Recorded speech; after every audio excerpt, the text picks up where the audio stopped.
We'll call this meeting to order of the Decatur Township Board. You'd stand and join me in our invocation led by Chaplain Tim Lindsay. Father, we love you. We thank you for our public servants. We thank you for the school district representative. We thank you for all of our firefighting and EMS. And thank you for the public. Thank you for an event that unites us tonight. Lord, but for this, we need your wisdom, we need your grace, Lord, as we look towards what is best for this community.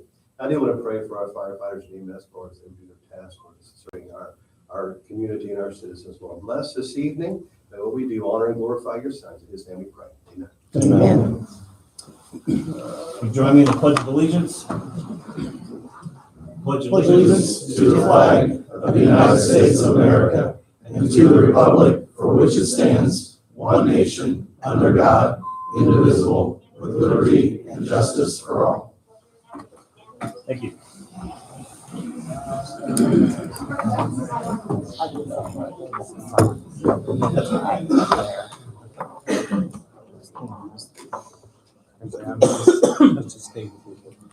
I'll stay with you order. Okay. Okay, the meeting's agenda was distributed via email. Are there any changes to note? Okay, the agenda is adopted as presented. The previous meeting minutes were distributed via email. Are there any changes or edits to note? Okay, I'll take a motion to accept last meeting's minutes. Second. Those in favor? Aye. The minutes before the last meeting were also edited, correct, Anthony? Yes, they were corrected, amended, and submitted out. Distributed. Yep. So we have the meeting minutes from the meeting before the last February, meeting. what was the date on that? February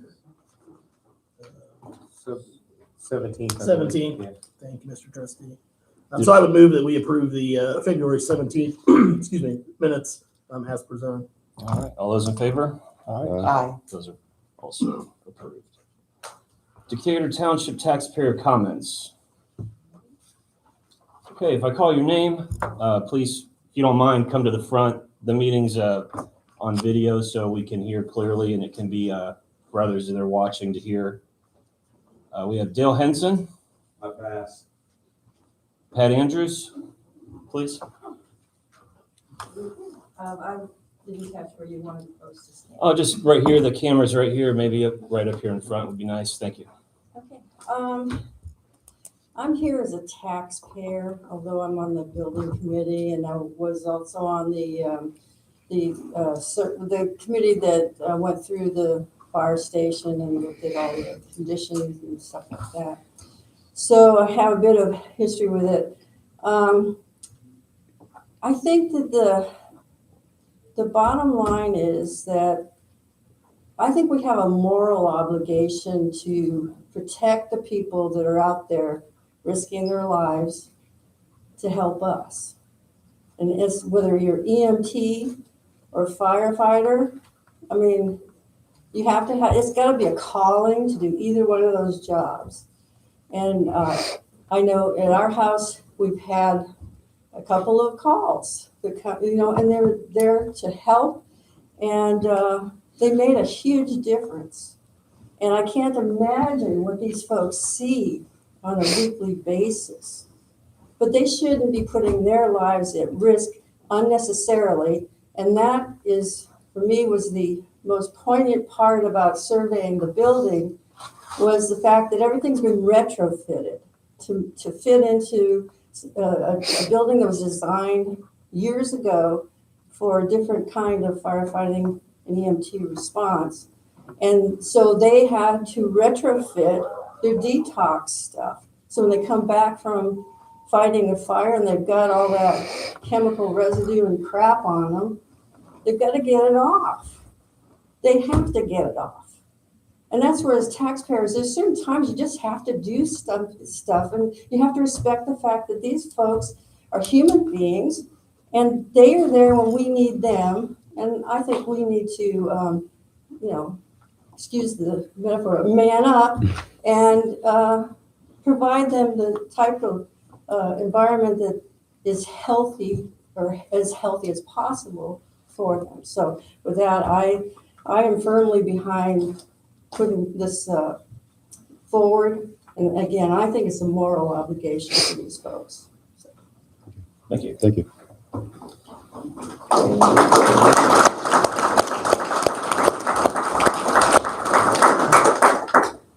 Mark Arbery. Guys, you probably know me. I'm on the video here. I live at 6042 South High School Road, here in Decatur Township, just southwest of Mill House. Anybody ever want to come by and see me? Got a big bell in my front yard. I think what Pat said is true. Being a firefighter for 40 years in the fire service, she said, talked about seeing things you see and try to forget. And then it just triggers you when you see things after you've been out of the fire service. And we got other firefighters here and volunteers. Dale, past fire chief, the guy did a great job, had a great plan for, 10, 15 years into the future of Decatur Township. And that building is 35 years old, roughly. I think we got it built in 91. I was a captain at Decatur still. I got hired full-time at Brownsburg in Hendricks County. At that time, we were still a combination department here. So I didn't get the opportunity to get on Decatur because I went to Brownsburg. But I was still very involved with when we did the combination department, and Dale and a lot of us would come up in that at Decatur here, Lauren, my wife, Billy. But it is a calling, and it's like, when people call 911, they don't think about it until they need you. So if it's going to cost me as a taxpayer another 30 cents a day to have peace of mind that I got protection of everybody in this room, and this is just, mostly one shift. We got about 20, what is it, 20 some guys a shift? On the average, 23. When we was combination department, when that building was built, it was built as a volunteer department with supplemental career. Now, since then, this building had been built, Station 4 in this new courthouse. Station 3 got rebuilt. Now, I know it's always a money thing, and the constituents, which is us, we are the constituents of Decatur Township, the ones that are here and, the ones that pay the taxes here. But for peace of mind, for me to pay a little more, because we pay into the school system, it seems like the school, you got two big entities there we got with the school systems, and then the fire department is two big monies. And I think building a new firehouse and moving forward with what we need, because we've done 2 or 3 different remodels from Brownsburg. Brownsburg's a different beast. They've evolved and everything else, but the apartments over the years have developed and changed, and it's hard to retrofit old firehouses with the new stuff and molds and everything. And I don't want people to soon forget, we had a firefighter at Decatur here, Tracy Hayden. And the man passed away in line of duty. And it was, him and other firefighters that were on a run, and that's the risk they take as firefighters. But they're doing it for their community. And the guy wasn't a smoker or big drinker or anything like that, and he died from cancer. And it set back the fire department to look at themselves and look at their gears and other stuff and getting 2 sets of gear. I remember a long time ago, and I think Dale could contest to that. I remember boards when Steve Rink was the trustee, and then somebody asked, well, why can't firemen share the fire gear that they have, the volunteers, because we don't, it's like, we can't do that. I mean, that's a long time ago. So I'm for the fire department. I'm pro-fire. and for the life and the safety of Decatur. And I would stop in a minute, firefighter EMT, and help anyone.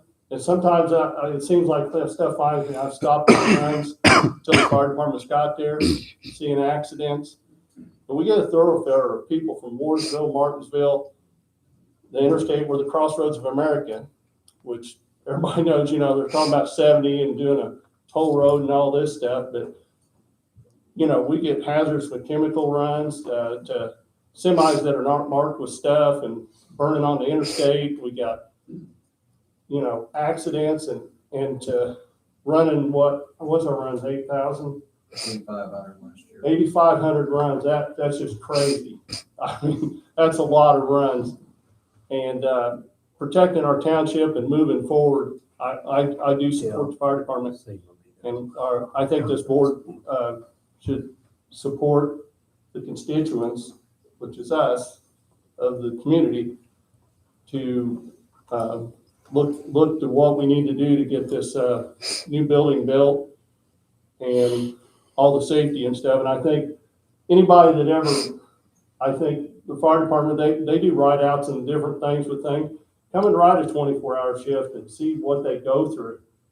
You're one night you might not do nothing, other nights you're up 6, 7, 10 runs a night. You don't get any sleep, then you're dragging the next 2 days off just to recoup yourself. So it's a big calling. And it was my calling for over half my life. Dale's calling for years, and a lot of us here. And I think that we have a great moving forward with our fire department and open books, and the firefighters here are very happy, I think, from what I've known, that we have an open fire chief. You got questions, you can call him as a taxpayer and ask him, hey, what's these numbers, or what's this for? The man will tell you. And there's nothing to hide here, because we pay for that, just like we pay tax dollars for the school system. So I'm for it. So that's all I got to say. Thank you. Thank you.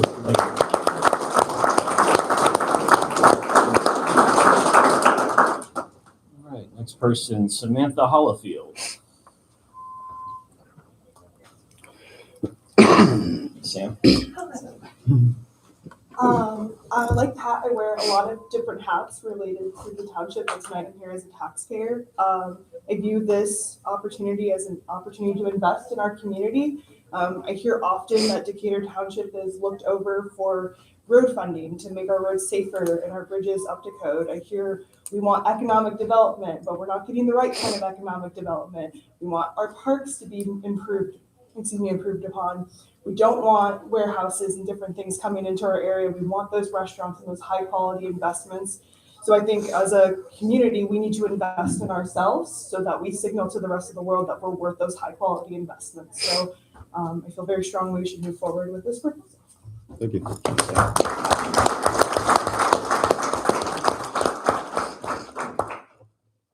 Okay, so give Dale Henson another chance to speak, or?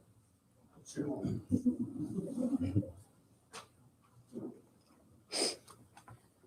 I live at 6422 Shakerwood Drive in Canby with an Indianapolis address. I'm here to say that this project has been ongoing for quite a while.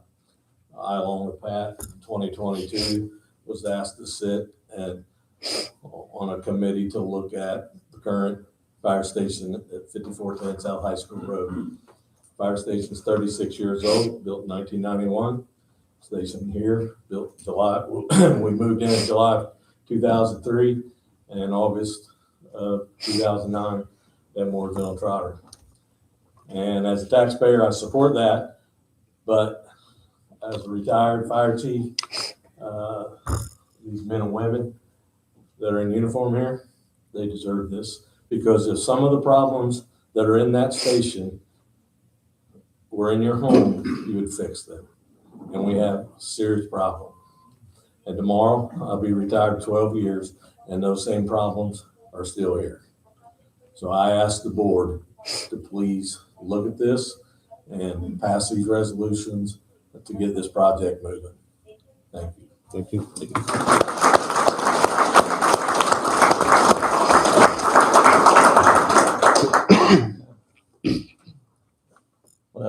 taxpayer comment list. Any board members have any comments before we move on? Hand it over to you, Mr. Trustee. Thank you, Mr. Chair. So on the agenda tonight are 3 resolutions that were introduced last week at your meeting last week. The law requires 2 public hearings on them. I will yield the floor in a moment to our bond counsel, who will give a presentation about it and talk more about the technicalities and things like that. I get the advantage of being able to, with your budget, to consent them to like hire subject matter experts, and they are here tonight. That includes the bond counsel, as I just mentioned, Mr. Bingham, our financial advisor with the township, Mr. Peters. Also in attendance tonight, if we need, I don't know if they have anything formal to say, but our township attorney, Mr. Bellamy, and our owner's rep that we hired a year or better, give or take, ago, represented from Envoy, Mr. Davis. So they'll get into the details. I thought it would be, not to take too much time, but pretty important to go back at some of the history of where we are. I know a couple of the speakers already have mentioned some of that, but as had been mentioned, this building was built. The plaque on the door says that it was occupied in 1992. At that time, and I joined the township board myself, elected to that around 2000, served nearly 3 terms. And as I think the former chief expressed, some of the problems we're talking about today were talked about on the board even then, that short of a period of time later. It was built to house 3 entities. It was built to house a volunteer part-time fire department. It was built to house a part-time trustee who only also had at that time a part-time clerk. And then it was also built to house the township assessor, which through state legislation left the township in 2005. The trustee at that time moved over into the office where it currently is where once the township assessor was, expanded its operations and improved its layout a lot better. I remember when I was on the board, the first township assistance person literally officed in what is now our computer closet, and what at the time before was a broom closet. To the point that I've made, or to reiterate the point I made, it was never meant to house 12, 13, 14 firefighters living here 24 hours a day, 7 days a week, 366 days in leap year. The amenities weren't in, the rooms weren't in, the kitchen wasn't in to accommodate that. You had as I understand, you had a part-time chief in the volunteer organization, 1 or 2 part-time assistant chiefs or whatever their technical titles were. And some of us are very familiar with someone around the table, a couple clerical workers that did the billing and the ambulance and handled the administrative functions for the department. We today have about 10 different administration folks. We today, since I've come on as the trustee in 2020, increased our department from about 60 people to about 90. That takes more management to operate those things. Run probably isn't the right word. To operate those things, make sure everyone gets their training, those types of things in each year. Training today, again, I hire the subject matter experts, but the training today isn't also, I do know, isn't what it was for a volunteer.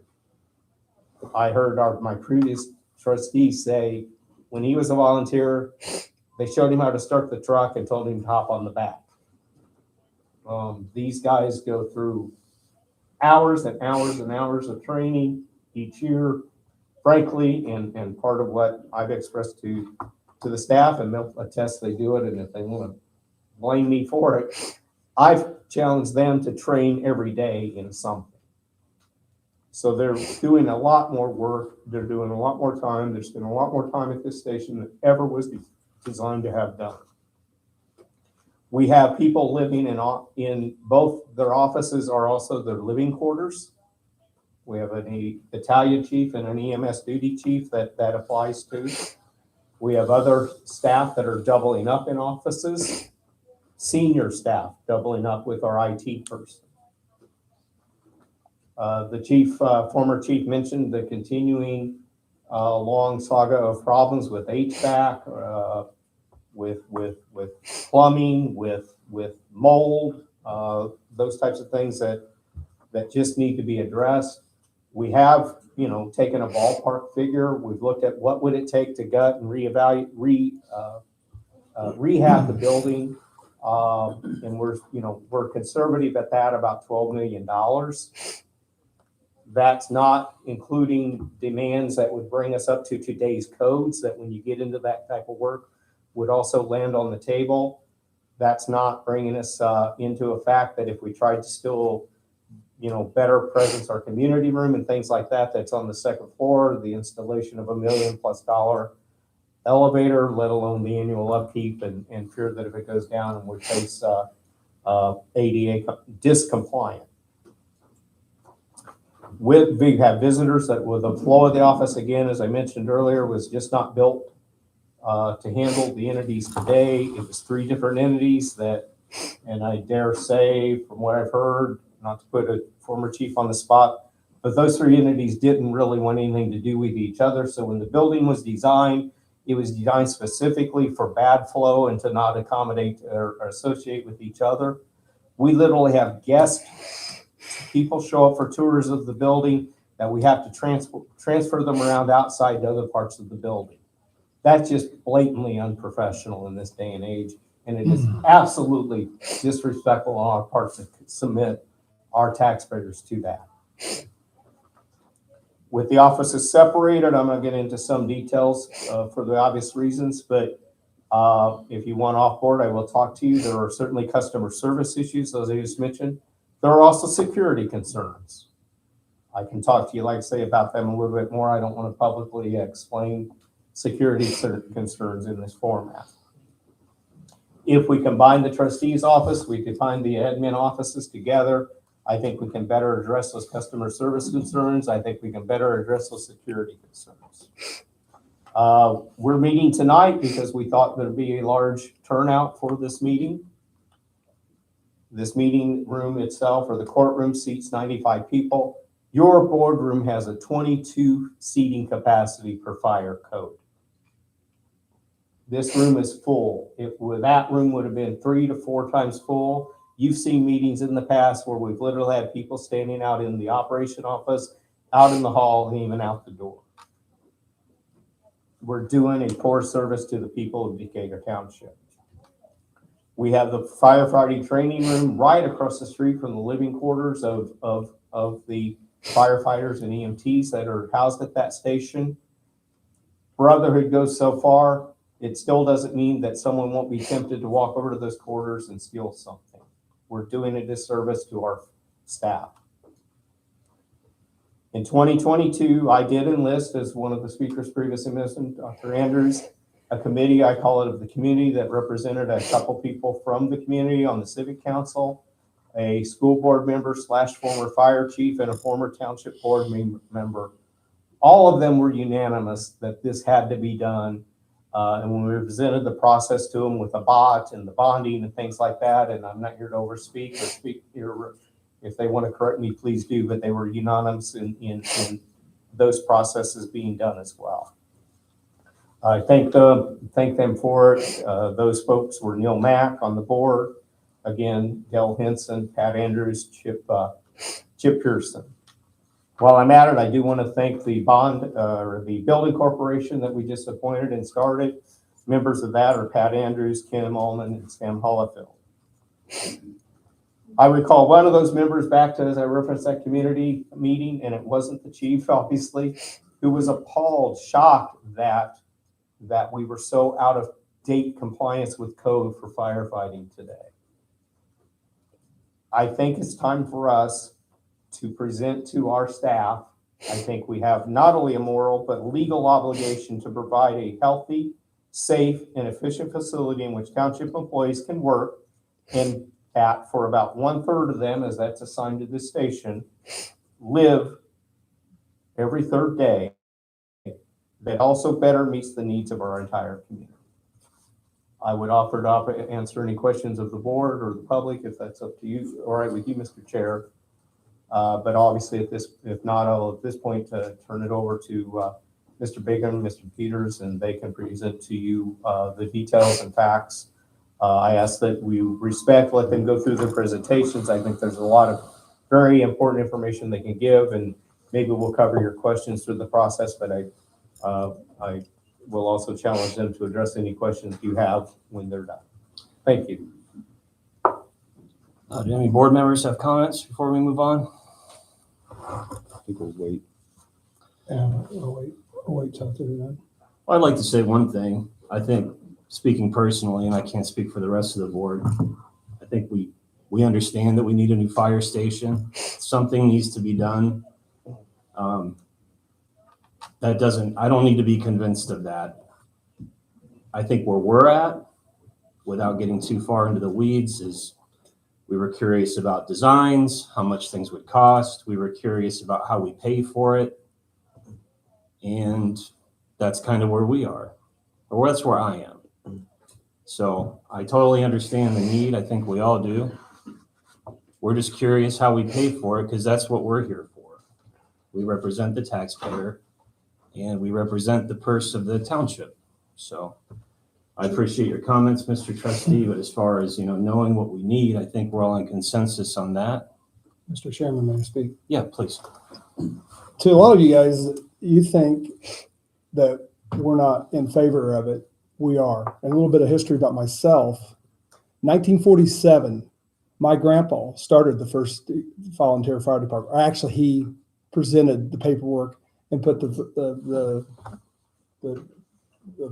path for the fire department here in Decatur Township. So I totally understand, and I am in support of a new facility. Again, my mom served for 18 years, I believe. She was the first retiree of the fire department from Decatur.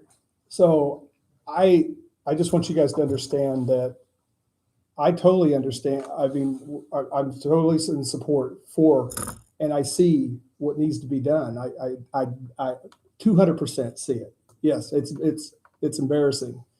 To follow up with what the chairman said, that's where we're at with it. It's more the finance part of it that we want to entertain ourselves be entertained on knowing exactly the finance end of it. That's what we were elected to do, and to watch the budget for the township, how the spendings are. We don't want to do this one project and it's glorious and great. And in 4 years, we need another station. We're not able to do it.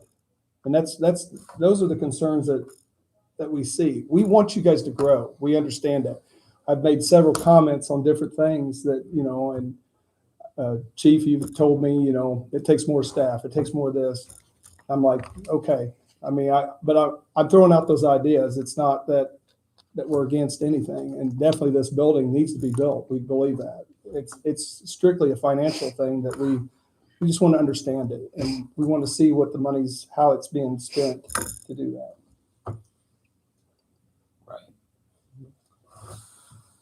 Yeah, so just wanted to set the record straight. We're not against the fire station. We're just curious about how it gets paid for.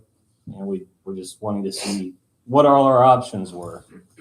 And I guess with that, we'll get to this particular option, which in my mind, the way I understand it, there's a ceiling for how much we're allowed to tax. Doing it the way we're being presented, we exceed that ceiling and we add an extra tax onto the taxpayer that we wouldn't have lawfully been able to do otherwise. If that's the way it needs to be done, we'll find out more. Are there other options? That's all we're trying to figure out. What are our options here? So that we are being responsible board members with the taxpayer's purse. So, well, I think specifically, not putting two on the spot, but I think our bond counsel is, again, the subject matter expert in this. So I think he's heard you, and he again, I asked them and to kind of make sure they present a financing one-on-one to the board and to the community. So if you don't mind, let me ask the bond Yeah, counsel, please. Mr. Bingham, to step up and tell us what we need to know. Perfect. Good evening, Brad Bingham. I'm with the law firm of Barnes and Thornburg, and so we've been hired to serve as bond counsel to the township and the building corporation on this particular project. So at any point, if you have questions, that's what we're here for, is answer questions, explain how this works. I've been doing this 20-some years. Jeff Peters, the municipal advisor, probably longer than I have, but between the two of us, our job is to walk you through, my job is the legal process. How do you finance these large capital projects? Jeff can talk more about the financial impact. What does it look like to taxpayers? So with that, anytime you're dealing with a large capital project that you're going to potentially finance with property taxes, you always have to think about, is it a controlled project or is it not? In this case, it is what's called a controlled project, which means you have to follow certain procedures before you can go forward with doing the financing, doing the project, issuing bonds. So that's one of the purposes of tonight, is to hold the second public hearing on what we refer to as the preliminary determination. So it would be this board's preliminary determination to move forward potentially with this project. At that public hearing, which we'll get to in a moment, Jeff Peters, the municipal advisor, will present certain information that's required by statute about maximum parameters, financing, estimated interest costs, debt service, tax rate impact, and so forth. Mr. President, you mentioned kind of like I think I understood what you're getting at, but again, correct me if I'm wrong here. I think what you're referring to is like you have your max levy, which you levy each year to fund your township operations. When you do a capital project, if you go through the procedures correctly, you're able to levy what's called a debt service tax rate, which is outside of your max levy. So from that perspective, it is layered on top of what would otherwise be paid each year by taxpayers. Jeff can talk more again about specifics and so forth. Right now, this project, the estimated cost, and Dale, you may even chime in here, it's just under 20.6 million. And that's important because the way the law is now, if it was above that amount, this project would potentially be subject to a referendum, meaning if enough people ask for it, you'd have to put it on a ballot before you can move forward. Well, I understand they're going to make sure the total cost of the project is not above 20.6 million, which means you're in what we call the petition remonstrance category if it's requested. So again, doesn't mean you have to go through it. It's only if it gets requested at some point down the road here. We're doing this as what we call a lease financing. And there's a couple reasons why we do it this way. And please understand, this is extremely common financing structure. So if you went and looked at the schools, you would see they do lease financings all the time. And you usually see it on large capital projects. And the reason for that is because every political subdivision, so a township, a city, town, county, whoever you're dealing with, there's a certain limit on the amount of direct debt that you can take on. That's by constitution. For decades, the way that communities deal with that is they do what's called a lease financing. So you create a nonprofit building corp that's wholly controlled by the political subdivision. They become the issuer of the debt, they own the asset, and they lease it to the governmental unit for the coterminous term of the financing. Courts have recognized that as valid. It happens all the time throughout the state, throughout the country. So we're structured as a lease financing because of the potential cost of it, the size, so that it does not count against the township's debt limit. The other reason we're doing it is in the case of townships, there's not great statutory law that allows you to just issue general obligation bonds like a city could do, or a town, or a county. So there's only certain reasons that you can issue direct debt, if you will. But it's very clear you can do lease financings just like other political subdivisions. I'll pause there in case there's any questions before turning over to Jeff to talk more about the financial impact. Well, one question I had, just for the record, so everyone understands, you said that we don't have the ability, or it's not so clear, to issue the debt ourselves and stay under the ceiling? That's two different issues. It's for townships. There's only certain reasons you can issue general obligation bonds. One is to fund park improvements. One is for community centers. And this is beyond that. This is something different. It's for fire, of course, fire related, and general office space. You can do lease financings though without any concern. It's very clear you can do lease financings with the building corp for any of these projects. So in your professional opinion, our options are this, or say there was more, or if there was a remonstrance, it would go to a public referendum. Two different things. So in the control project realm, you either are going to be subject to a referendum, or you're going to be in what's called a petition remonstrance, battle of signatures. The referendum has to go on the ballot, and that's only for projects that are going to cost more than $20.6 million. That's inflation index. So this year, that's the cost threshold. It would change next year. The 20.6 million is the number that's important here. If the cost of the project, total cost, were above that, and people asked for it, you'd have to put it to a referendum. The trustee says we're going to keep it below that number through value engineering, however, cost management, it will be less than that, which means the process you'd be subjected to is called a petition remonstrance. Meaning if somebody asks for it, or enough people ask for it, it's a battle of signatures. Those signing in favor, those signing against, add them up, whoever has the most wins. That's different than a referendum. Do you guys have any questions before we move on to the?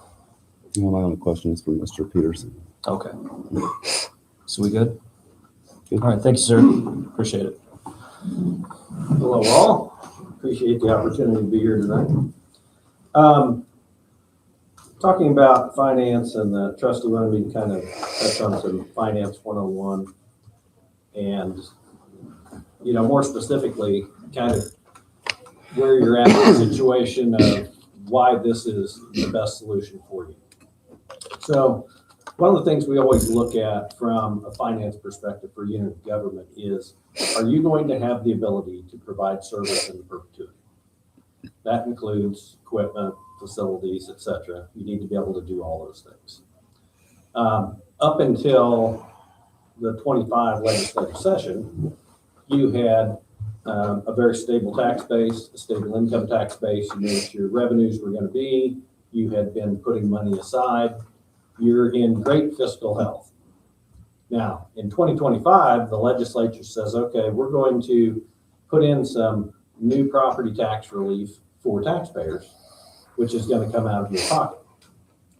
The bigger issue, though, is the legislature says income taxes at the end of a certain time period, and in 2025, it was supposed to end at the end of 27.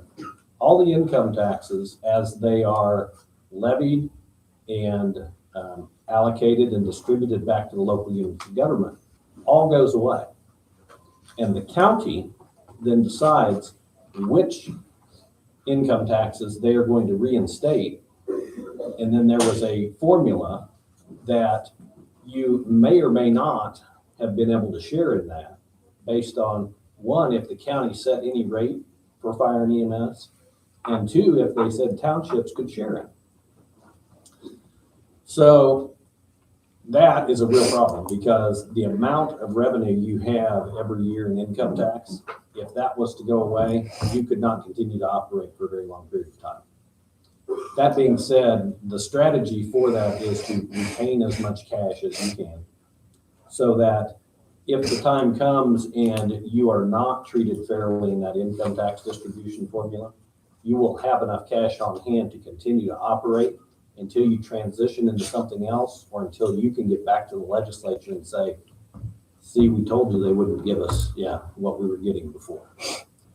The 2026 legislative session comes around. They change some of the parameters. And now, because of your full-time firefighter status, your responses to fire things, etc., it guarantees that you will share in the income tax formula for fire and EMS if the county imposes one. And again, they may not. They may impose zero, in which your percentage of zero would be zero. The other thing is that they get to decide what the allocation formula looks like. Now there's not even a statutory framework. They get to decide. They do have to consider your population and service area, but they do not have to distribute according to that. They get to decide that. It also pushed back income tax a year. So now the income taxes that you currently get, you're going to get through the end of 28. At the end of 28, all those go away. The county will sit between July 1 and October 1 of 2028 and lay out a whole new lit regime as to how they're going to impose income taxes and how that's going to be divided up. So at this point in time, you will not know until the summer to fall of 2028 as to whether you're going to have income tax money in 2029 sufficient to operate. So again, my encouragement to you as a fiscal body is to retain all the cash that you have so that you can weather any period of change and provide the best for your operations. So if you're going to retain cash, then funding this project defaults to putting it on the debt levy, on a separate debt levy, and funding it through this bond structure. The other thing, kind of to piggyback on what Brad said about the facility being a lease, those other debts, even though you might not issue them as general obligation bonds, but if you need to go out and do it, those count against that 1/3 of 2% general obligation bond cap. They might be 6-year debt financings or some other mechanism that you're going to use, but they count against that cap.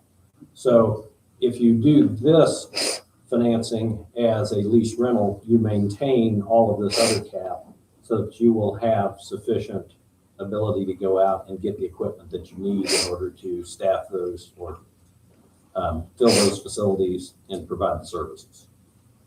So that's kind of the rationale as to why are we going to debt finance it and why are we going to do it in the form of a lease. Any questions on those points? And if not, I'll get into the financial disclosures and impacts. Yes, sir. I had one question on that. It's been brought up by one of our board members and a few residents. You mentioned about the cash reserves. I'm glad because that was the only question I really had. But a proposal was brought up here, an alternative for using $5 million of township cash, which would reduce the bond amount and tax rate impact to 75% of the proposed amounts. This would reduce it to 0.0425 instead of 0.0566. And the tax impact for 250,000 homestead would be $52.50 annually instead of $70 annually. With that said, your recommendation is still that we do not use $5 million of the cash reserves for this because of possible legislature that would take funds, cash reserves and funds away from the township? Yes. Okay, thank you.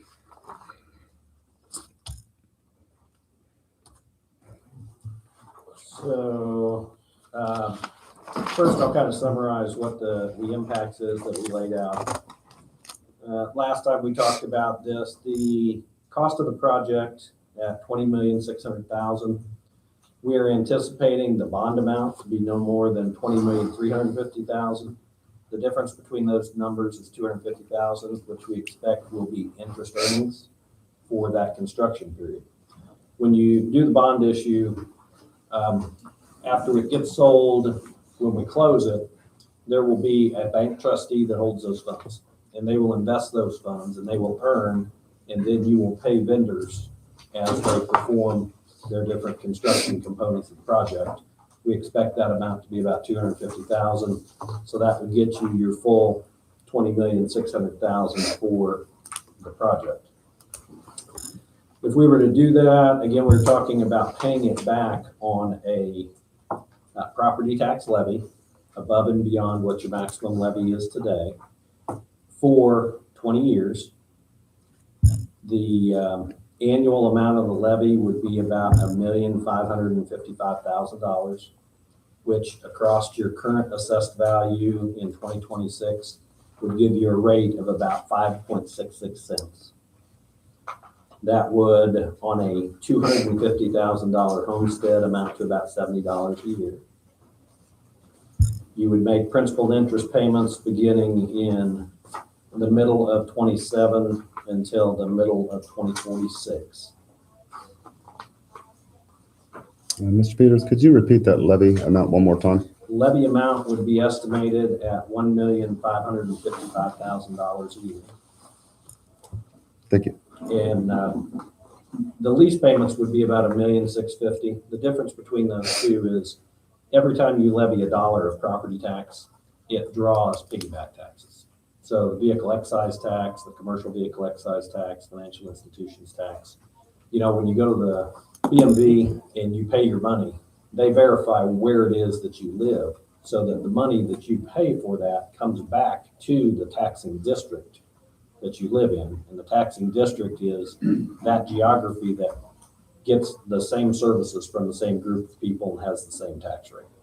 So your vehicle tax dollars come back to you and help pay school, township, library, county, etc. And that amounts to, you know, roughly 5 or 6%. Financial disclosures for annual debt service divided by the certified assessed value. Beginning in 2027, we would anticipate that amount to be 0.06% approximately. And it would be in that same neighborhood of 0.06 to 0.08% across the entire repayment period. And we do have these disclosures if anybody wants to see them or get a copy. And actually, while the board is there, we'll pass those around.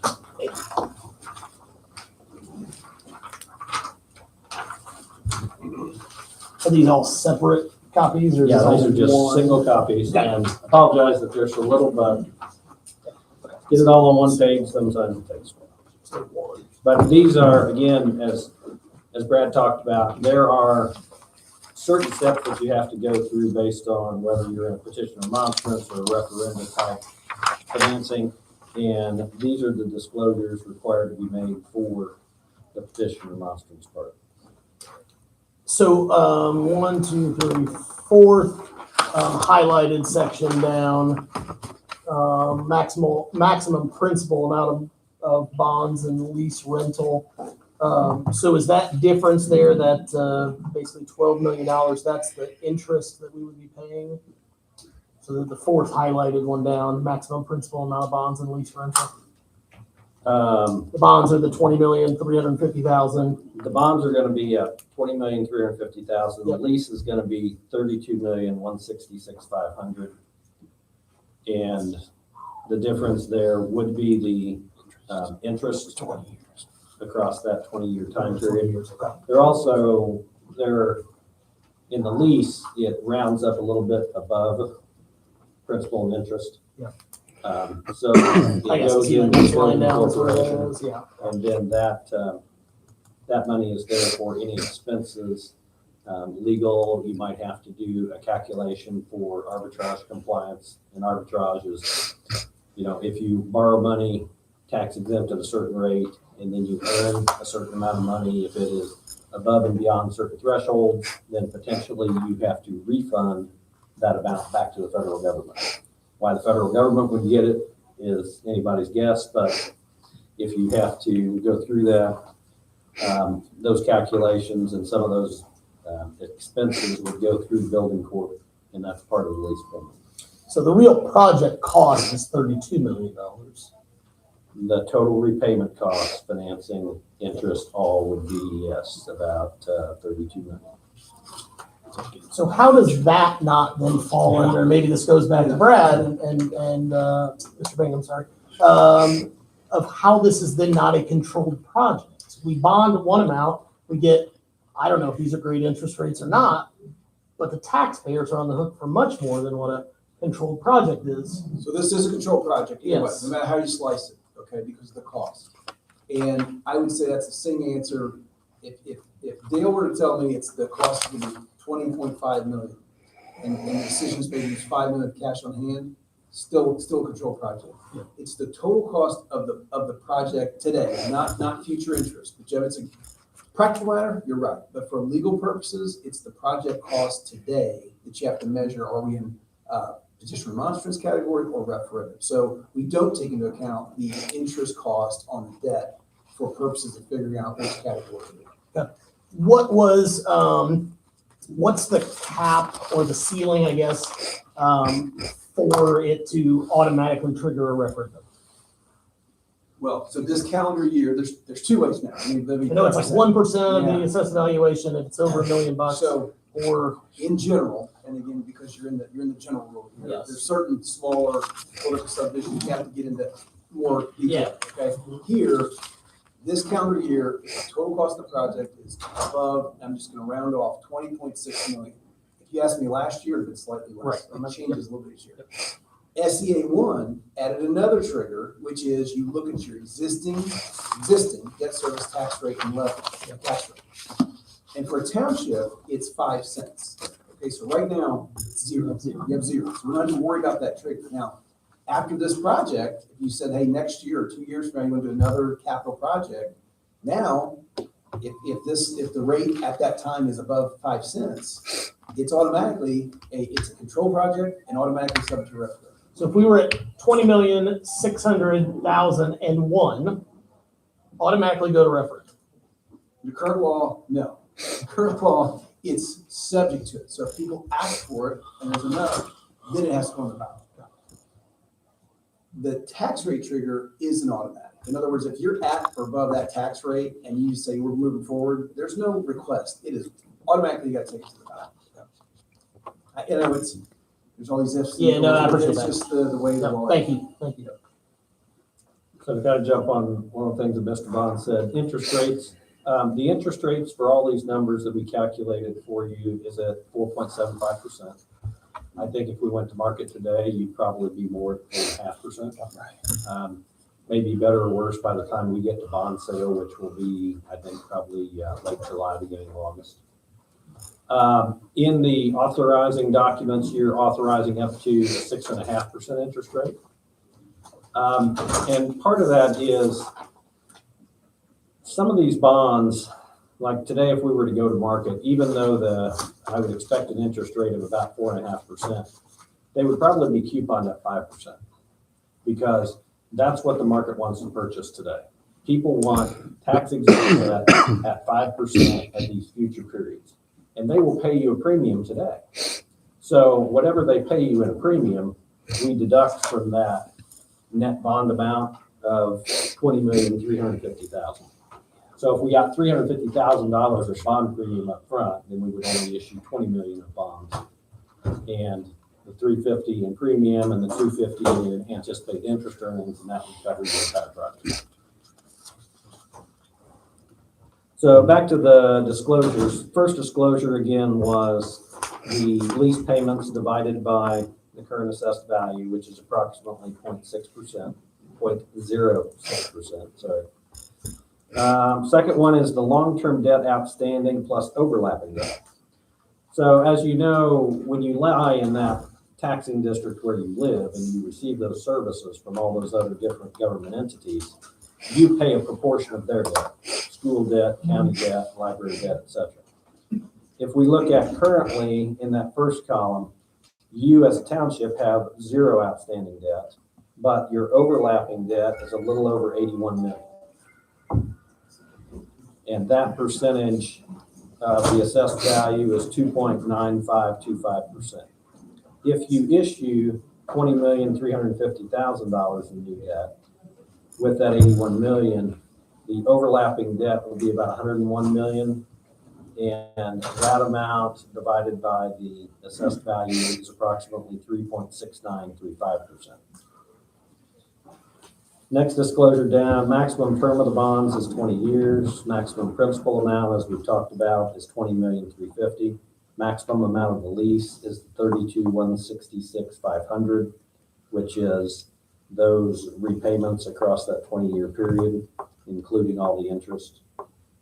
Next disclosure, estimated interest rates and costs. These estimates are based on 4.75%. Estimated interest across that time period, $11,710,096. Next disclosure, current debt service levy and rate, both are zero presently. Estimated, next disclosure, estimated increase in debt service, levy and rate. The levy, we would estimate at $1,555,700. Its rate would be 0.0566, which is 5.66 cents per $100 of AV. And the next disclosure is 10-year debt, estimated 10-year debt service levies and rates. In 27, we would estimate the levy to be approximately $1,551,940 and the rate to be 0.0522. So again, we're assuming that we're going to have continued growth in assessed value. Obviously, in Decatur Township, with your raw ground still to be developed, those are things that we would anticipate going forward. I did look at a 4% annual growth factor going forward. So as those levies, you can see 27 through 36 would stay at around $1,550,000. The rate continues to drop because you're going to have that fixed payment amount or substantially fixed payment amount of a lease going out in that 20-year period, but you're going to continue to see assessed value rise. So potentially in 2036, if you have a 4% growth in assessed value across that time period, your rate at that point is going to be 0.0366. So again, this falls into that category of, now you would be below the 5% cap. So 10 years down the line, if you say, hey, we need to build another fire station, potentially you're still in the petition remonstrance and not automatically in the referendum threshold. And with that, I'd be happy to answer any questions.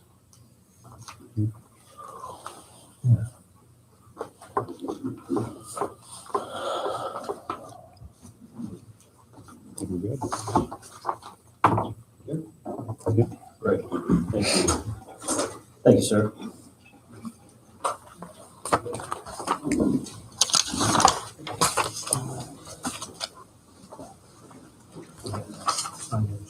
Yeah.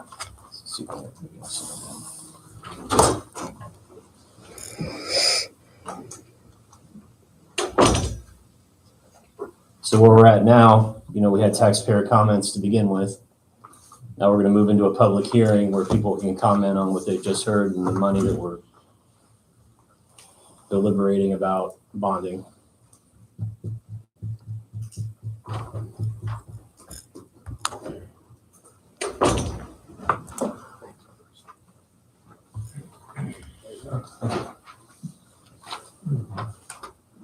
All right. Dale Henson. I would just say, I understand the process. Will you step up here, please, Dale? Yeah. Not necessarily for us, it's just people want to go back and watch this later on, they know who's talking. They'll see my You get to see your pretty face. Yeah. Thank you, sir. I understand the process, understand what Peter's saying about, the long term. And as our assessed valuation changes year after year, it's gonna drop that tax rate, right? Yeah. So I'm just making sure I'm understanding what you're saying. And the township currently has 0 debt, right? Correct. Again, I would ask that you support these resolutions to allow the project to move forward. The building corp, as I understand it, that money will go to them, and we can start looking at what that design looks like. Is that right, Mr. Davis? Okay. And because we're still, if it all gets approved by this fall, it looks to me like we're still a year and a half or so out for this new facility. And again, I won't belabor that part of it because you guys all agree that it needs replaced, but I appreciate as a taxpayer to hear what that is, because for me, it's going to cost me about $200 a year for that fire station. And not as a taxpayer, but as a retired firefighter, I'm not afraid to pay that. So, thank you. Thank you. Thanks, sir.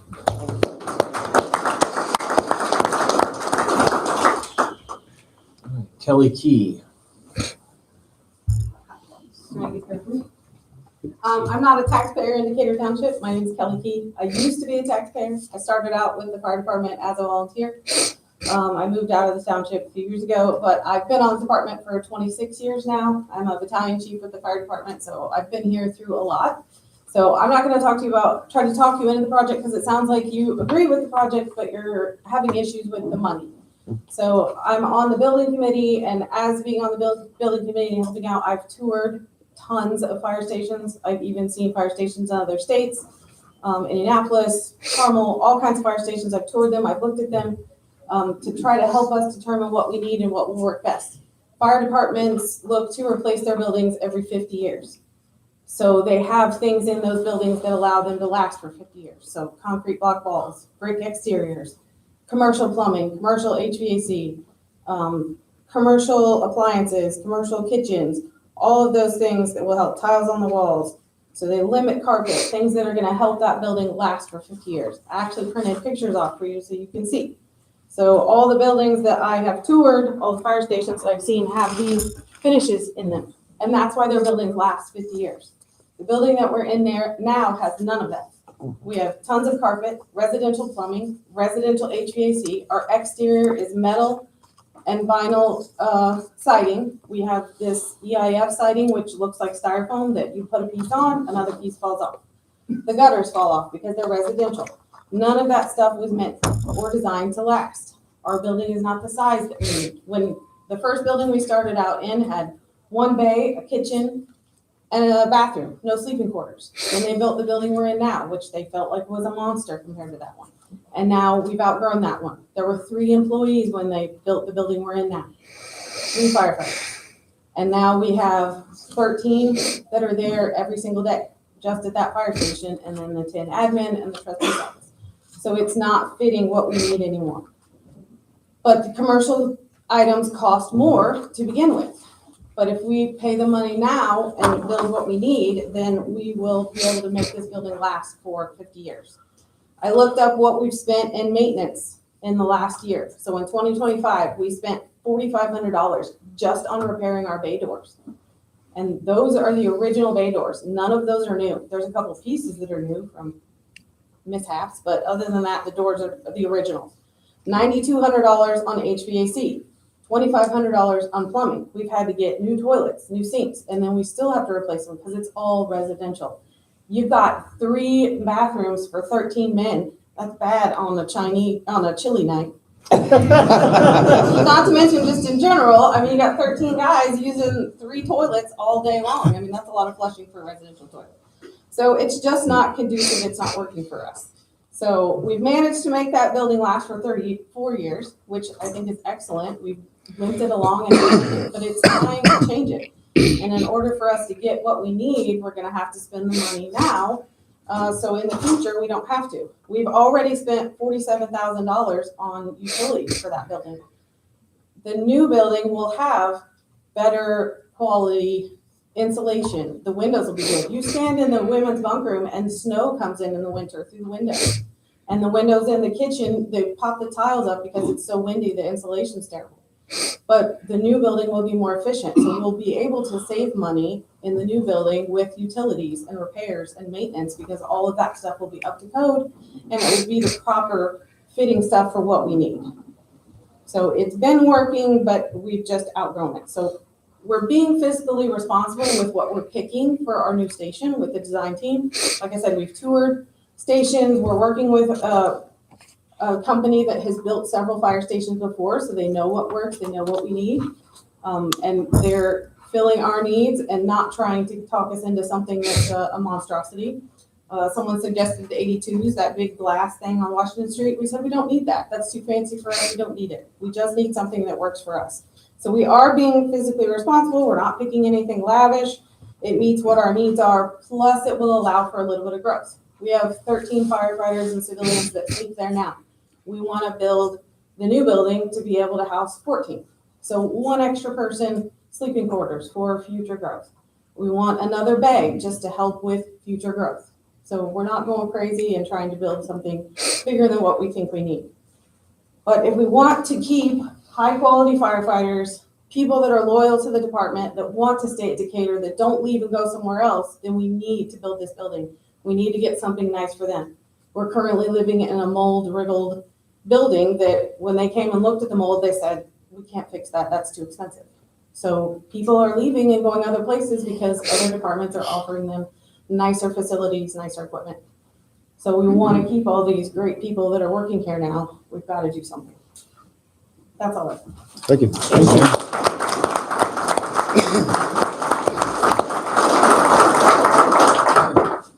Amanda Williams.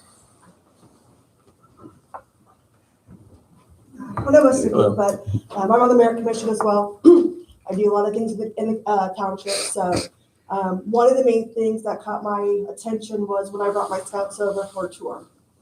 And they showed us the sanitation, that's not the right word, the chemicals when you guys come in. Decon, thank you, that's the right word. And that it wasn't fit for that. And so the firefighters are having to live with that on their gear, on their bodies. They're taking that home to their families who are also having to live with that.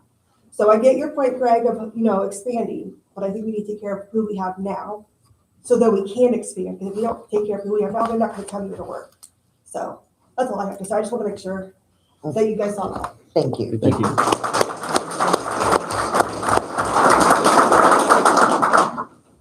Pat Andrews.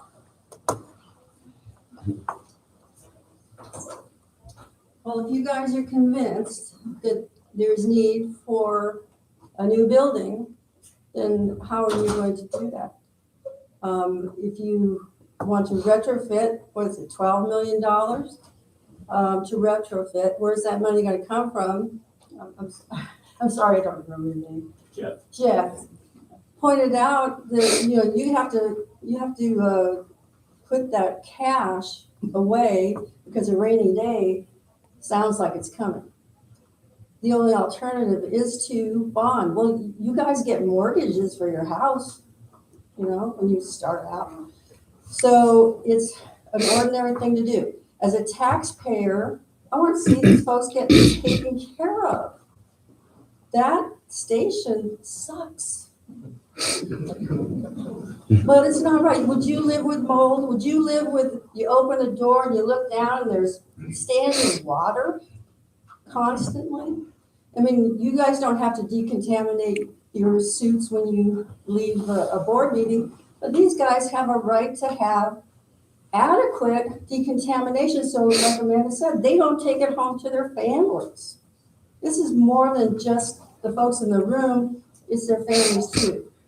I say, for my husband and I, we're willing to pay more money to make sure that these guys are treated with the respect and dignity and concern for their health, because they come and they help us. And we're willing to pay that. Thank you. Thank you. Thank you. All right. And finally, Mark Auberry. Back again. I heard everything about the bonds and stuff.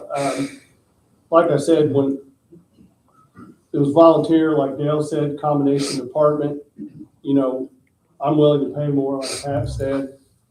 I think, there's always referendums or stuff for the school to hire more security, other things if it went to that. But, like I said, a few more dollars out of my pocket every month for peace of mind and knowing that these guys, I know where they're from and what they do, because you spend a third of your life with somebody, or even more than that. I mean, you get to know what they eat, what kind of pasta they like and don't like. I mean, there's a lot. I mean, it's like a second family. And you're there 24/7. And when I was at Brownsburg too, we run into mold restoration issues, spending money on buildings. When I started there, we were in an old waterworks building, paid 5 guys a shift is all we had to cover 54 square miles at Brownsburg. I started at 20-some thousand a year out there, and the snowplow or somebody, the wrecker guy, come down the alleyway and the wall would shake and you'd see daylight out through the ceiling in the bunk room. So they condemned that building, bought the house next door for us to live in, and we had to get up out of that building and go to the other building to make runs. And then they moved us out to a sanitation plant where like the raw sewage is right next to the trailer while they built the new building downtown. And then it evolved from there. But I've seen a lot, and it was a culture shock with Brownsburg being paid and then Decatur being combination.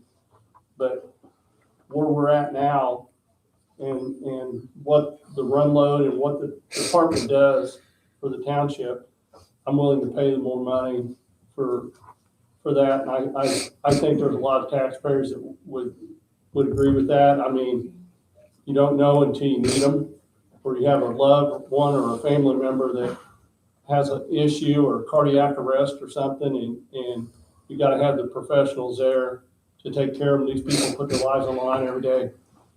The reason I retired is wear and tear on your body, ripped shoulders, concussions, scars, issues with damages and runs, and just your mind, So you got to have the right quarters to be able to, like Kelly was talking about, not ask for stuff, Taj Mahal, the big stuff like the glass windows on Washington Street and all that. Decatur don't need that. But just like Brandon, the fire chief, calling when we went to buy a fire truck, where we can get a fire truck, a new one, with just a few miles on it for $800,000 versus spending, waiting and spend $1.5 million and have to wait 3 more years to get it. I mean, so they're trying to be cost effective with what we got and what we need, and we don't have any other, bonds out there or anything. The department was real adamant. I remember back in Steve Rink's days about us not, having and putting money away for rainy days, and like he was discussing, we're down the road. But I think we're to a point where having a bond is a good thing to further this. And like Kelly said, they're built last you 50 years, the sleeping quarters, everything's commercial grade stuff. Because you're there 24/7, flushing a lot of toilets and cooking meals, and your life is there. And so we need to have, everybody thinks, man, these guys got the great recliners and big TV. It's not about that. It's, we're living here. It's just like another family, and you got to wash your clothes there, and you got to have the decontamination where cancer cells and stuff, where your work gear goes into gear washers, and you switch out, $5,000 worth of gear into another set of gear, and that gets decon, and then they have drying rooms where it gets ventilated out of the buildings before you take them cartridges and all that mess and stuff home to yourself, and trying to wash yourself off with lava soap and stuff, it's just terrible. And it just keeps coming off, and then you're coughing for 3 or 4 days. And back when we didn't have air packs, and you had to be really bad before you could put an air pack on, come out and throw up and go back in to save somebody. And nowadays it's just evolved so much. We need to get up to stuff with that stuff. So I think Brandon's doing a great job. So thank you. Thank you.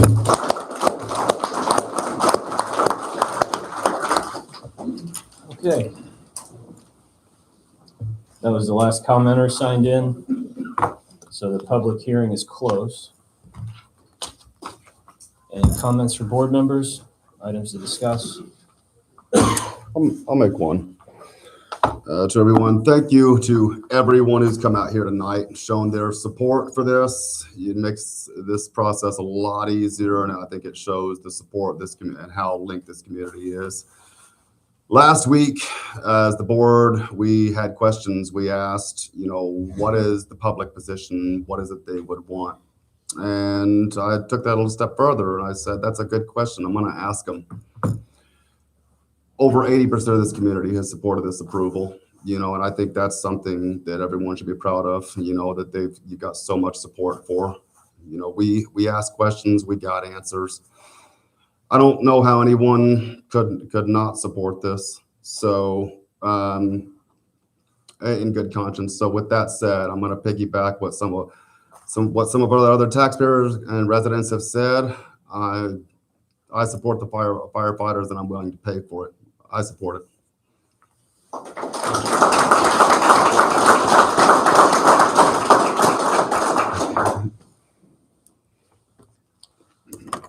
Anyone else? Jared, Cindy? I just recently found out the associate building is going to be vacant this year. Would it be possible to redesign just the fire station on High School Road and move the government offices to the associate building? And that'd be a lot cheaper in the long run. I think it is worth investigating, absolutely. Because I think they're moving out, by September? Possibly. And we don't have to pay, correct me if I'm wrong, once they move out and we can move the government center there, we don't have to pay taxes on that for 10 years, correct? Taxes on what? Leasing that building or whatever we can come up with. As a government entity, and correct me if I'm wrong, Mr. Attorney, but as a government entity, we wouldn't pay any tax. Okay. Once either if we lease or we own, we would be property tax and whatever exempt. Okay. I don't know how that still affects, well, if we lease it, I don't know if that affects what the landlord is still subject to, but if we own the building, just like every other property the township has now, it comes off the tax rolls, yes. And I think that would be big enough for conferences and everything, and that way. Yeah. We can I think probably, if I may, not to cut you off rudely, but I think it's worth looking at. If you know that's the case, it is worth us getting more information from you, getting them with the realtor folks, seeing what it would take to get into it, throwing that into the mix with the financing or whatever else that would come into play. Yes. Okay. I'm willing to investigate it, absolutely. And frankly, part of the history, when I came in as trustee, that was one of the things we looked at doing, was trying to find another facility to move the government center. Yeah.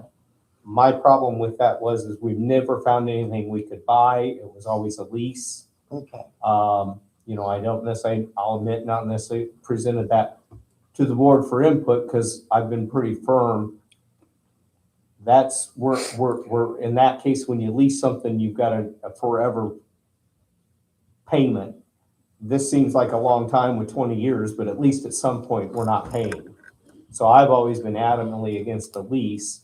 Again, I'll maybe should have better discussions with our finance folks and that type of thing. Maybe they can convince me that I'm wrong, but if it is a property for sale, and we can get it at a price and it meets the legal obligations, I'm certainly willing to investigate it and figure out what we can do. And frankly, that may help us with some other concerns we have with staying at the current site. Yeah. Jerry? Yeah, thank you, Mr. Chair. For the last couple of years, even before I came on the board even as a candidate, meeting with that time Chief Arns, meeting with Chief Wood and Chief Morrell multiple times about this project as well. Chief Keys, wherever she ended up at. Thank you. See hiding back there. When she showed us around, 71 a year or so ago, whenever that was.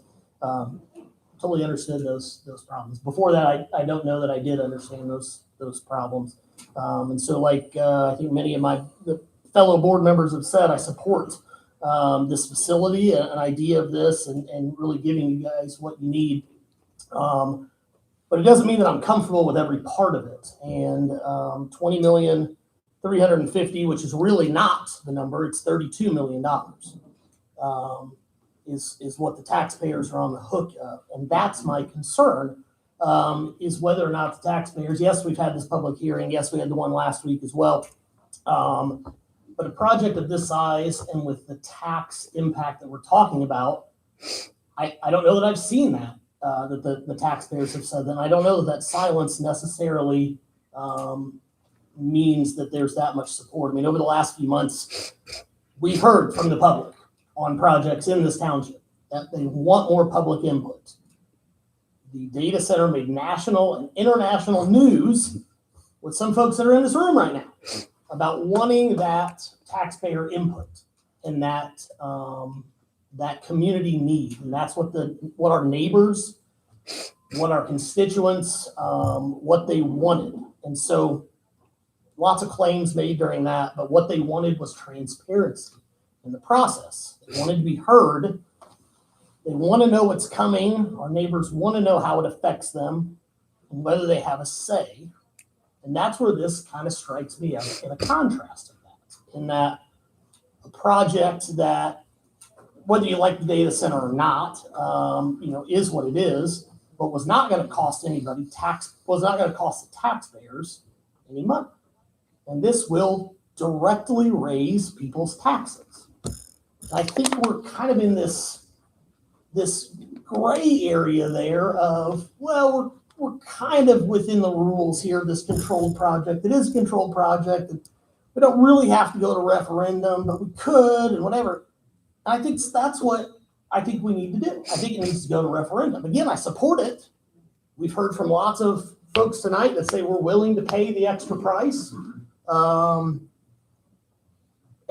so let's ask the taxpayers what they want to do with this. And that's where we go. Sure, it would delay it until November. I get that. And that I wish we could do different. We can't get it on the May ballot at this point. I get that. But that's where I stand on it. I support it, but I'd like to hear what some more of our neighbors say about that. Again, if we learned anything from the data center issue, it was we want public input. We want to say on this. And so that's where I stand on it. Again, supporting it, but that's my concern is where the taxpayers stand on that. And again, if we're confident in this project and can tell that story, then we shouldn't have any worry that it passes with flying colors. But I think taxpayers understanding that is going to be, on average, as we've said, maybe $70 a year on their property taxes. Some have made personal statements that theirs would be higher than that. But that's where I stand on it. So, Thank you. All right. Mr. Chair? Yes, sir. Can I Please. inquire, I guess, of counsel or financial advisor? I just want to certainly make sure I understand before we get into any kind of vote. What's presented in the documents for consideration tonight and what the public hearings are, I guess for lack of a better description, the figures in them are maximums, correct? Correct. So we can, a couple big points, we can end up with lower interest rates than what is listed in there. And we can end up with a lower project cost as we challenge our designers and stuff to sharpen the pencils and make out erasers all the more, as I've said that before. So to Jared's point, 32 million, maybe it gets us to 30, I get that, but at the end of the day, it's when everyone understands that they're not attesting if they vote, when they vote on this, that they're attesting to these exact amounts at whatever that point in time is, correct? Correct. Right. And then can you get a little more into, I guess, then, and I think it was, as I understood it, particularly from when we had the building corporation meeting last week, that there are some final other steps beyond tonight regarding once we get the bond sold, once we know that interest rates are determined and things like that, that come at or about closing, I believe was the phrase. So if you don't mind elaborating a little bit about that, I'd appreciate that as well. Yeah, happy to, Mr. Trustee. So again, this is the start of a process, and it doesn't end sort of tonight. The key step is a resolution making a preliminary determination. That then requires the publication of a notice saying, hey, we've made a preliminary determination. That triggers a 30-day period. The taxpayer will be aware. If they want, they can request that you go through a petition research process. Assuming action was taken tonight, you would know early May whether or not which direction to go. Do you have to go through that? Do you not? If there's no request for petition remonstrance at that point, then the lease can be signed. We've got to publish another notice saying, hey, we've signed a lease. Got to wait another 30-day period because people can object to the lease itself if they chose to. If you get through that, again, by my calculations, it would put you somewhere late June before that would happen. Again, there's just deadlines to get notices to paper and so forth to get published. At that point, we then have to go through, you want to get the bonds rated. Large bond issue, you want to go out in the capital markets, that's the cheapest cost of funds, that's where you'll want to look to. That takes time to get it rated by S&P. We got to do an offering document. That takes time to pull that together. That's describing the securities because these are going to be bought by institutional investors, highly sought after, et cetera. And we wouldn't be to the point where we'd be ready to close, where money's changing hands until late August at that earliest. That's really the timetable. I mean, again, as it stands today. Does it bind you to that? Doesn't mean you have to do that. If you want to take more time, that's your choice to do so. But just understand it's a whole series of steps, and you've got to start somewhere to get to that end. And again, that's what our role is, to kind of coach you through what those steps are, what the consequences of those would be. But after tonight, with a affirmative vote of those, this board loses the authority and the board corporation. So building corporation kind of runs all of those other details, correct? They would in name, in a sense, but trustees going to be heavily involved. When the bonds are issued and sold, even though the building corporation is the technical issuer of the debt, proceeds come in, they sit with a bond trustee. Usually we have the trustee be the representative of the building corporation. I typically see any disbursements or draws run through the same claims process that would always be followed anyhow. So we sort of say we layer on top the lease financing and building corp structure to what you typically would see in terms of approving payments and project costs.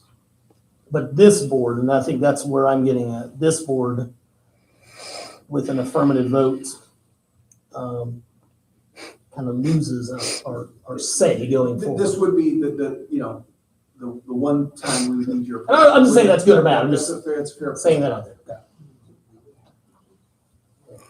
So what you're saying is if we approve the 20,600,000 and it comes back as less than that or whatever, our authority, we don't have authority going forward to say, hey, we'd like this lesser option. Because at this point, I haven't even seen a design or options. All we've heard is a number. You know what I'm saying? So can you explain that to us?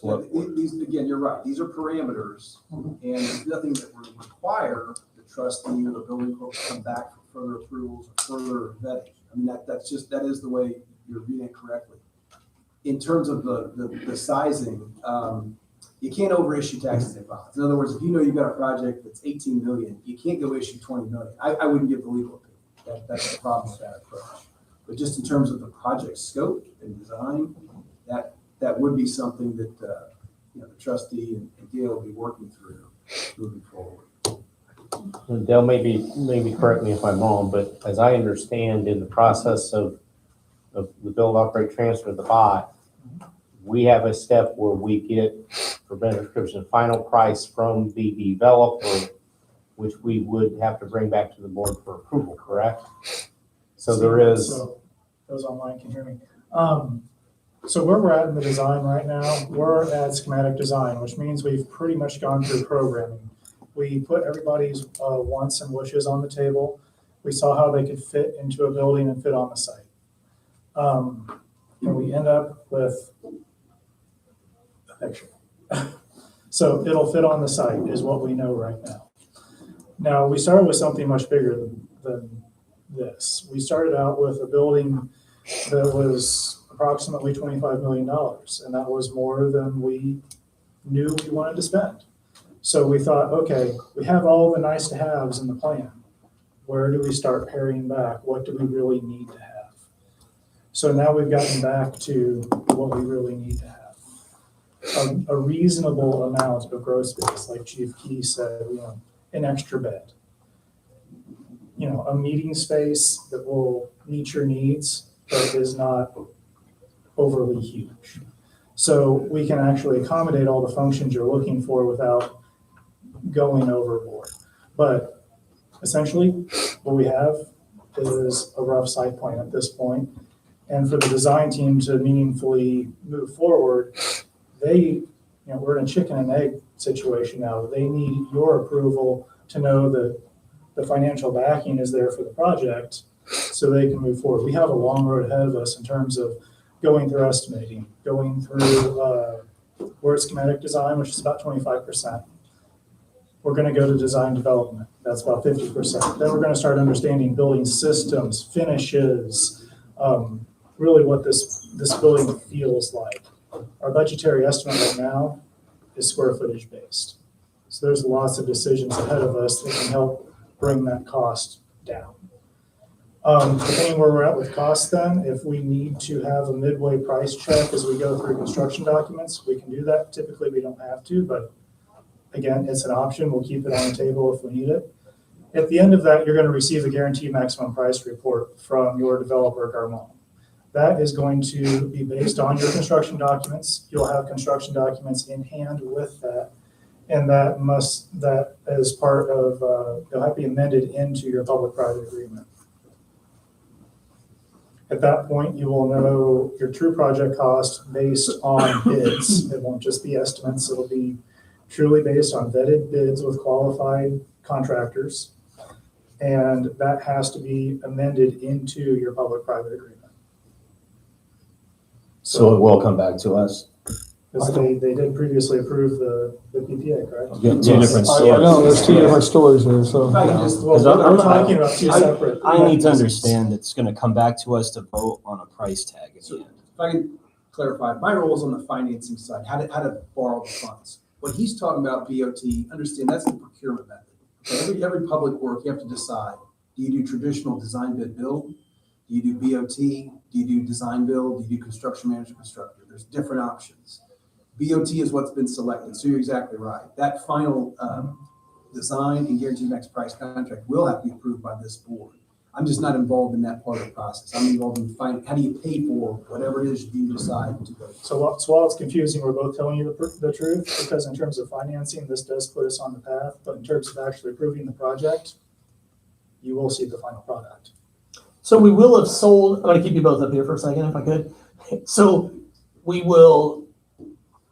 approve things tonight. It would go through, as you're saying, we'd sell these bonds in August or so. So now we are in debt, $20,350,000.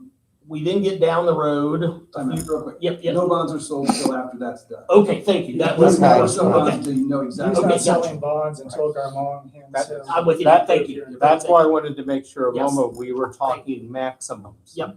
Thank If you. that 20-some million estimate today, articulated maybe not correctly, we come in at 19.5, then, and that gets then presented to you as the price tag. That's what Garmon comes back and says, we'll do that for 19.5. That's it. And that's what they will seek in financing in the selling of the bonds. Okay. Additionally, in that aspect too, understand, and again, correct me, Dale, if I articulate this wrong, but in that process, in the whole BOT process, which has gone through, vetted and approved, we have the opportunity to approve that. We have the opportunity to not approve that. At that point, those designs are ours as well. So at that point, the other thing is, once that price is set, to re-stress, Garmong cannot change the price. That We guaranteed cannot, actual, yeah. we cannot change Change orders, anything okay. either. And kind of back to Brad's point with the traditional thing, projects get out of hand with change orders. There's no change orders at that point. At that point, as I've used the rhetorical example, we cannot decide we now want the gold toilets when we wanted the porcelains in change order. The only change order would come if you ask for it, or if there's very, and it's already approved in your PPA, there's very narrow exemptions, because, you know, if you ask the developer to carry contingency for literally everything, they will, but they're also gonna give you a cost for that. So there are certain items, mainly pertaining to site risk, like underground risks, that stay excluded. However, everything is done during the development process to mitigate those. We'll do soil borings, we'll do all the locates, everything necessary. It would truly be a real unknown. And the other thing, as you bring me to the point, when you mentioned those contingencies, and this is partly why we hired a building rep, owner's rep as our expert. Those contingencies, part of their responsibility is to keep an eye on them, make sure they don't purposely go over. And at the end of the project, depending on what the amounts are of some of that, and I forget the exact terms of the agreement, some of that does come back to us. So again, that 19.5 could really end up being 19. Thank you for that clarification. One other question, Dale, is I've seen those designs that you are holding as well, and I think we are all on the same page as this project. This building would be built just south of where the current project is, but it's my understanding recently that might not be as clear as we may think it is. Maybe the question isn't for you, but I guess the question there, the comment is, that's the site that I think we've all talked about, but we don't own that property yet. To my knowledge, we don't have an agreement to have that property yet. Was my understanding a year ago that there was some sort of agreement with the school corporation, but so another question I have in the project, I guess, is that of not only now this additional the funding of this, but location. Your building can fit on your existing piece of property. It does make some logistics we're gonna have to work through, because we can't just send the firefighters home with their trucks for 2 years. Right. But so we'll have to figure out the logistics of that. But if we need to stay on our current piece of property, we can. Thank you for that. I was not aware of that. Thank you very much. And Dale, just for the record, what is your official title at Envoy? I'm the director of planning. Thank you. Yep. Yeah, after I watched the video, I've noticed it's really hard to hear people. And while we know who people are, people that come in and watch this later on may not know who everybody is. So.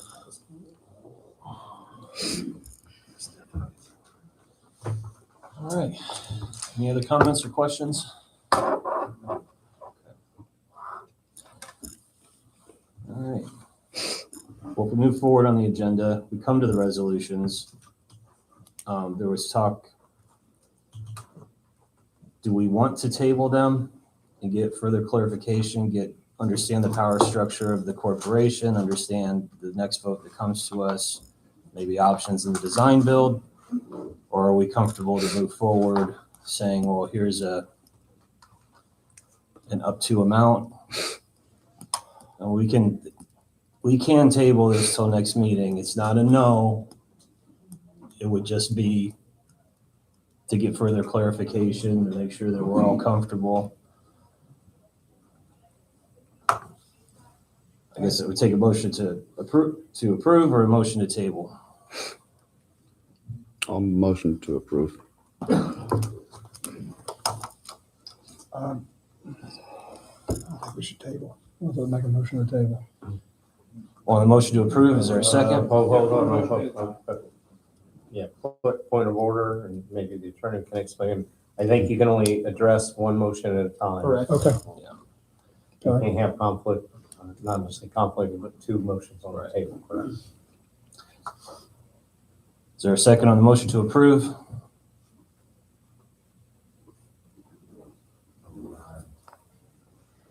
Okay. So we'll just group all the resolutions, 2026-04, 2026-05, 2026-06. Do we have a motion to table? I'll make a motion. Is there a second? I'll second it. All those in favor? Aye. Aye. All right, they're tabled to the next meeting where we will either, or we will look at it again.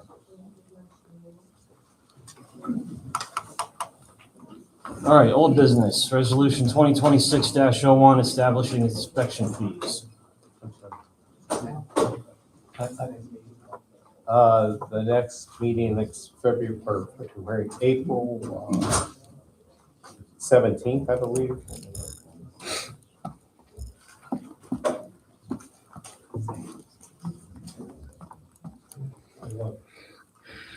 Sorry, the 21st, April 21st. Great.